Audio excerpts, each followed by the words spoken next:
আসসালামু আলাইকুম প্রিয় ফুটবল ফ্যান্স। আপনারা নিশ্চয়ই জেনে থাকবেন যে সিজনের সবচেয়ে গুরুত্বপূর্ণ রাত আজকেই কিন্তু উয়েফা চ্যাম্পিয়ন্স লিগের ফাইনাল। তাই উয়েফা চ্যাম্পিয়ন্স লিগের ফাইনালের আগে শেষ মুহূর্তের কয়েকটা আপডেট জানিয়ে দিচ্ছি। নিজের শেষ মুহূর্তের কয়েকটা ভাবনা কিংবা এই ম্যাচের সবচেয়ে গুরুত্বপূর্ণ পয়েন্ট কী হতে পারে সেটা নিয়ে এই মুহূর্তে যা মনে পড়ছে আপনাদেরকে জানিয়ে দেওয়ার চেষ্টা করছি। এর পাশাপাশি আপনাদেরকে আরও একবার বলে নিই, চ্যাম্পিয়ন্স লিগ শেষ হলেই কিন্তু কোপা আমেরিকা এবং বিশ্বকাপ বাছাইকে সামনে রেখে আর্জেন্টিনা, ব্রাজিল সহ দলগুলো যে ধরনের ম্যাচ রয়েছে সেখানে ফোকাস করা হবে। একের পর এক কন্টেন্ট আসবে, ইউরো নিয়েও কিন্তু কন্টেন্ট করা হবে। তবে সব কিছুকে ছাপিয়ে আজকে ফুটবলের সবচেয়ে গুরুত্বপূর্ণ রাত, আজকে চ্যাম্পিয়ন্স লিগ ফাইনালের রাত, অন্য কোনো কিছু ভাবা যাবে না, যে করে হোক ম্যাচটা দেখতে হবে। আরও একবার বলে নিই যে বাংলাদেশ সময় অনুযায়ী আজকে রাত 1টায় ম্যাচটা অনুষ্ঠিত হবে, অর্থাৎ May 31 AM ক্যালেন্ডার হিসেবে এটাই হচ্ছে ম্যাচ টাইমিং। ম্যাচটা বাংলাদেশ, ইন্ডিয়া সহ এই ধরনের রিজনে দেখা যাবে সনি 10-2-তে। এই মুহূর্তে দুটি দলের সর্বশেষ যে আপডেটগুলো দেখছি তাতে যেটা মনে হচ্ছে সেটা হচ্ছে গিয়ে কনফিডেন্সের দিক থেকে কিন্তু টমাস টুখেল কিংবা পেপ গার্দিওলার শিষ্যরা কোনো দিক থেকে ঘাটতিতে নেই, অর্থাৎ খুবই ব্যালেন্সড একটা অবস্থায় দুটি দলে রয়েছে। আমার দৃষ্টিকোণ থেকে এই ম্যাচের কি পয়েন্ট কী হতে পারে সেটা নিয়ে কিছু তথ্য আপনাদেরকে জানিয়ে দিই চলুন। আপনারা হয়তো জেনে থাকবেন যে ডিফেন্সিভলি ম্যান সিটি এবং চেলসি এই সিজনে দুর্দান্ত ফুটবল খেলেছে, অন্তত চ্যাম্পিয়ন্স লিগে বারবার কিন্তু ভিডিওতে সেটা বলেছি। 12টা ম্যাচে এই দুটো দল কিন্তু মাত্র 4টা করে গোল কনসিড করেছে, অর্থাৎ প্রতি 3টা ম্যাচে 1টা করে গোল কনসিড করেছে। এবং এটাই কিন্তু বারবার বলেছি, আরও একবার বলছি যে তাদেরকে ফাইনাল পর্যন্ত নিয়ে আসতে সবচেয়ে মুখ্য ভূমিকা পালন করেছে আমার কাছে। যে দল ডিফেন্সিভলি বেটার পারফরমেন্স দিচ্ছে, আরও একবার বলছি, চ্যাম্পিয়ন্স লিগের মতো বড় ম্যাচের ফাইনালে ডিফেন্সিভলি যে দল বেটার ফুটবল খেলবে শেষ পর্যন্ত শিরোপাটা তাদের ঘরেই যাবে। আর ডিফেন্সের কথা যেহেতু আসছে, ম্যান সিটি কিন্তু ভালো শেপে রয়েছে, চেলসিও কিন্তু সমান তালে ভালো ফুটবল খেলছে ডিফেন্সিভলি। তবে এই ম্যাচে ডিফেন্সের কথা যেহেতু বলছি, টমাস টুখেলের জন্য একটা কৌশলের ব্যাপার হতে পারে যে দুই উইং ব্যাককে তিনি কীভাবে খেলাবেন।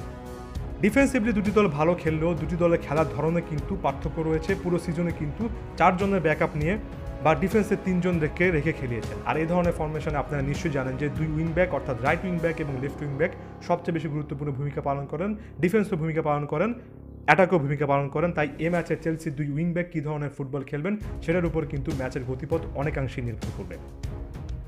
পেপ গার্দিওলার কথা যদি আসি, পেপ গার্দিওলা কিন্তু সার্জিও অ্যাগুয়েরো কিংবা জেসুসকে শেষ পর্যন্ত নামাবেন কিনা নামালো ঠিক কতগুলো মিনিট দিবেন সেটা নিশ্চিত নয়। তবে এটা একেবারে নিশ্চিত করে বলা যায় তিনি কিন্তু মিডফিল্ড কেন্দ্রিক আরও একটা ম্যাচ সাজাচ্ছেন। কেভিন ডি ব্রুইনে কিংবা গুয়াংডোয়ান, রিয়াদ মাহরাজদেরকে ঘিরে কিন্তু তার মূল প্ল্যানটা যাবে। ডি ব্রুইনের কথা আলাদাভাবে বলতে হবে, এ ধরনের বড় ম্যাচে ডি ব্রুইনে একক ব্রিলিয়ান্সে কিন্তু ম্যাচের গতিপথ চেঞ্জ করে দিতে পারেন, বছরের পর বছর দিচ্ছেন। চেলসি যদি এই ম্যাচটা জিততে হয় অবশ্যই কেভিন ডি ব্রুইনেকে আটকাতে হবে। আরও একটা জিনিস আটকাতে হবে, সেটা হচ্ছে গিয়ে পেপ গার্দিওলার টেকনিক। তিনি কিন্তু মিডফিল্ডারের থেকে একজনকে ফলস 9 হিসেবে খেলান। ফলস 9 পজিশনে তিনি যদি বার্নার্ডো সিলভাকে খেলান তাহলে বার্নার্ডো সিলভাকে কিন্তু আটকাতে হবে। প্লেয়ারদের কথা যেহেতু বলছি, চেলসিরও কিন্তু একাধিক প্লেয়ার রয়েছেন যারা কিন্তু থ্রেট ক্রিয়েট করতে পারেন। এই মুহূর্তে অবশ্যই বলতে হবে কান্তের কথা। কান্তে যদি ম্যাচটা স্টার্ট করেন পুরো ম্যাচে কিন্তু মাঠ দাপিয়ে খেলবেন, মিডফিল্ড থেকে শুরু করে ডিফেন্স এবং ফরওয়ার্ড লাইন আপে ভূমিকা পালন করবেন। তাই কান্তেকে যদি স্টপ করানো যায় তাহলে কিন্তু চেলসির মিডফিল্ডের ইঞ্জিনটাই বন্ধ হয়ে যাবে। টেকনিকের দিক থেকে টমাস টুখেল কিছুটা হলো পেপ গার্দিওলা ছেড়ে আলাদা, অন্তত এই কারণে যে পেপ গার্দিওলা পুরো সিজনে স্ট্রাইকারের উপর নির্ভর করেনি, কিন্তু টমাস টুখেল যে ধরনের ফরমেশনে দল সাজিয়েছেন তারা কিন্তু শেষ পর্যন্ত একজন প্রপার নাম্বার 9 কিংবা সেন্টার ফরওয়ার্ডের উপর নির্ভর করবে, অন্তত বড় ম্যাচে নির্ভর করবে। তাই আজকে সেন্টার ফরওয়ার্ড হিসেবে যিনি খেলবেন, বিশেষ করে টিমো ভার্নার যদি খেলেন তিনি কি জ্বলে উঠতে পারবেন কিনা, নাকি মিস করার ধারাটা অব্যাহত রাখবেন সেটাও কিন্তু নির্ভর করবে ফাইনালের পারফরমেন্সের ওপর। এর বাইরে অবশ্যই গুরুত্বপূর্ণ আরও অনেক পয়েন্ট রয়েছে। গোলবারের নিচে দুই গোলকিপার কী ধরনের পারফরমেন্স দিবেন সেটাও কিন্তু ফাইনালের গতিপথ অনেকাংশে বলে দেবে। সব কথা শেষ কথা, দুটি দলই কিন্তু ফুললি লোডেড এবং এটা এক কথায় এনিয়ন্স গেম, অর্থাৎ যে কেউই কিন্তু ম্যাচটা জিততে পারে। খুবই হাড্ডাহাড্ডি লড়াই হবে সেটাই আশা করব।